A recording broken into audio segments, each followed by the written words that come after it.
Welcome to a PowerPoint presentation for my final research project for Information Resources for Research.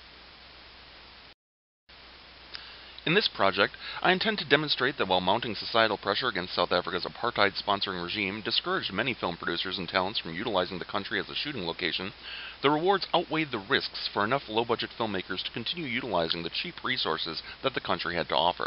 It was only a combination of societal pressure and increasingly restrictive tax codes that caused the country's film boom to end.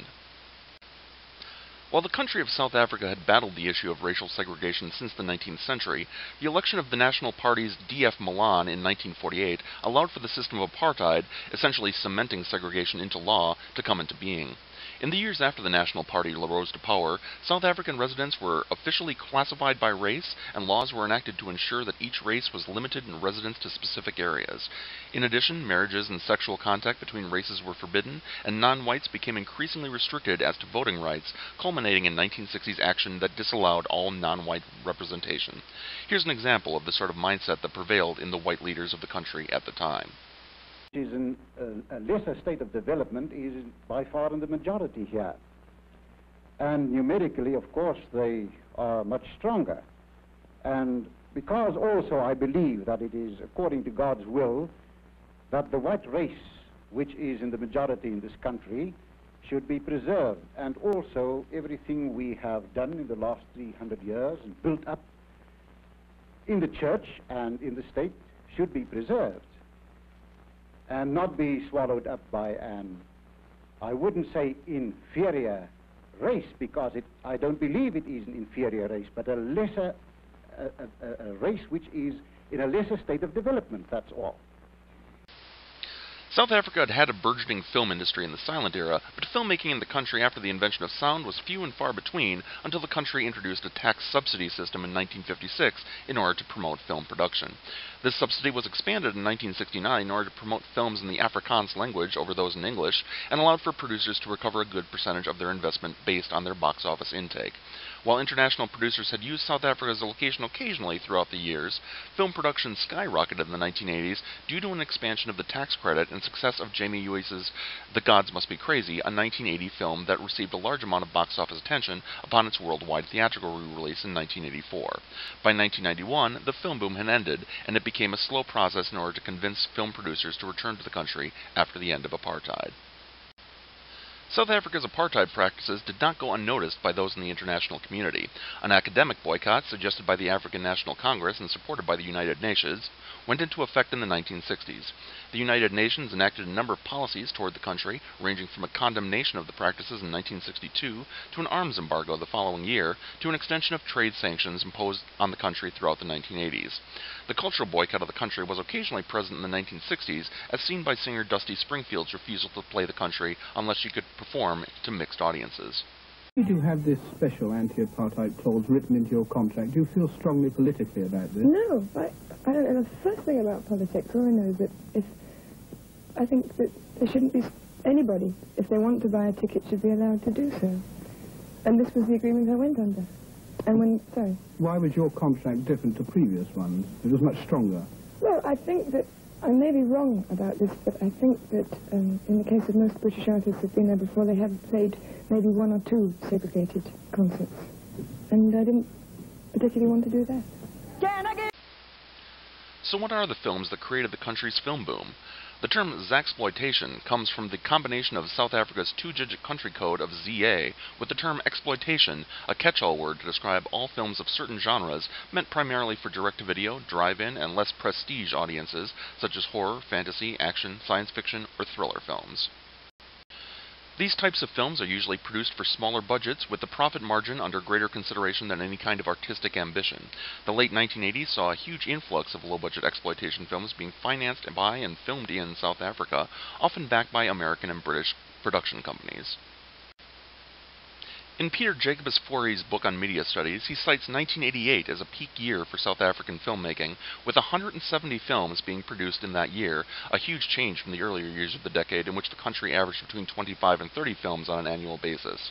In all, 944 features were produced in the country throughout the 1980s, an impressive rebound, as the first half of the decade featured record-low theater attendance numbers due to the rise of television, which had not been introduced to the country until 1976.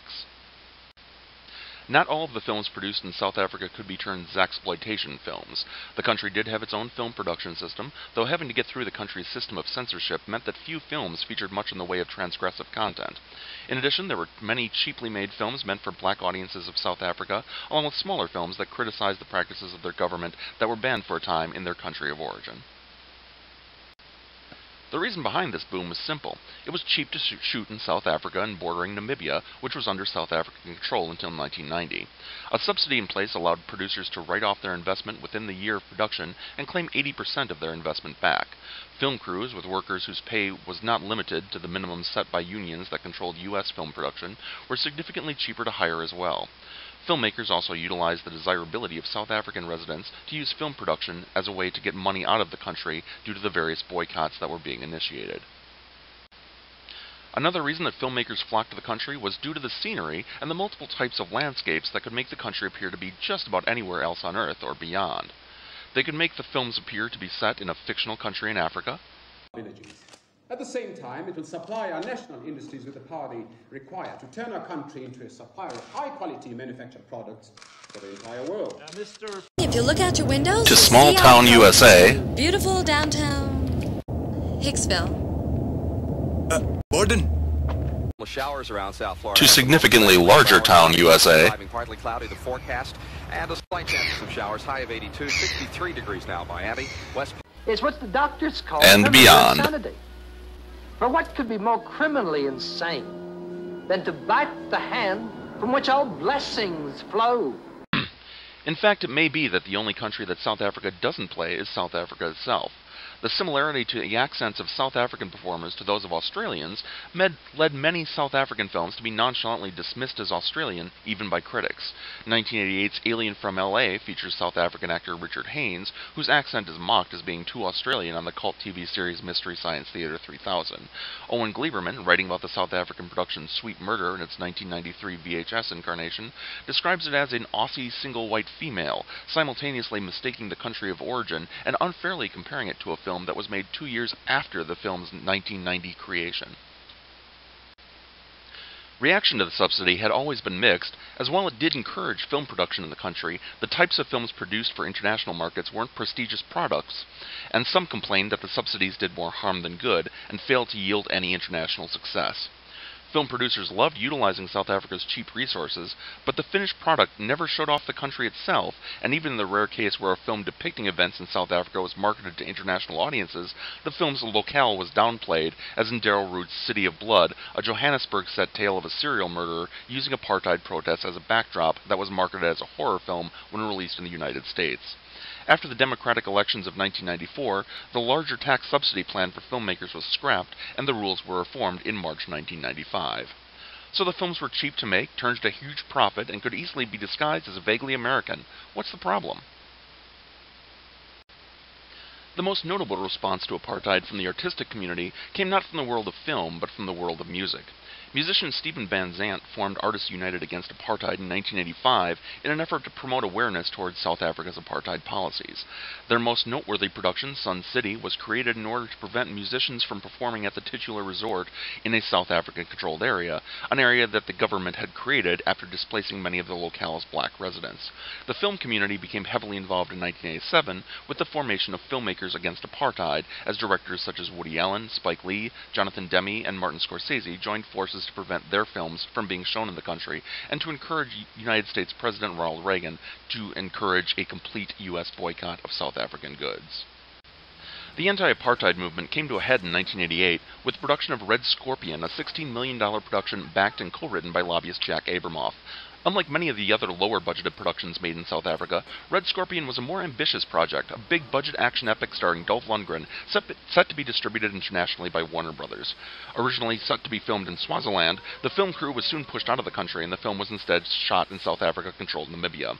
The local newspaper, The Namibian, soon learned of the shooting and published a report about the film, causing anti-apartheid protests to mount. The film lost its distributor and remained unreleased for a year, finally getting a threadbare theatrical release in April of 1989. Even that release wasn't unnoticed by anti-apartheid forces who protested the film's theatrical run.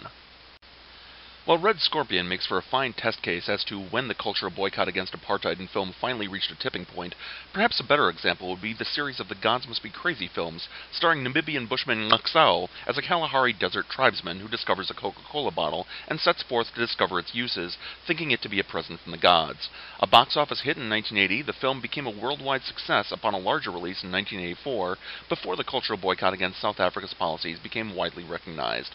By 1990, however, when the film's sequel, The Gods Must Be Crazy 2, was released, the country had become taboo, to the point where the film's apartheid origins were noticed by critics, and the film fared poorly at the box office. The country has certainly bounced back, producing Oscar-nominated films like District 9 and shepherding a new field of talent to the point where their apartheid-era films seem to be forgotten. It has taken years of political pressure and societal change to do so, but South Africa has emerged as a country in which film production can be done without feeling as though producers are encouraging a racist regime.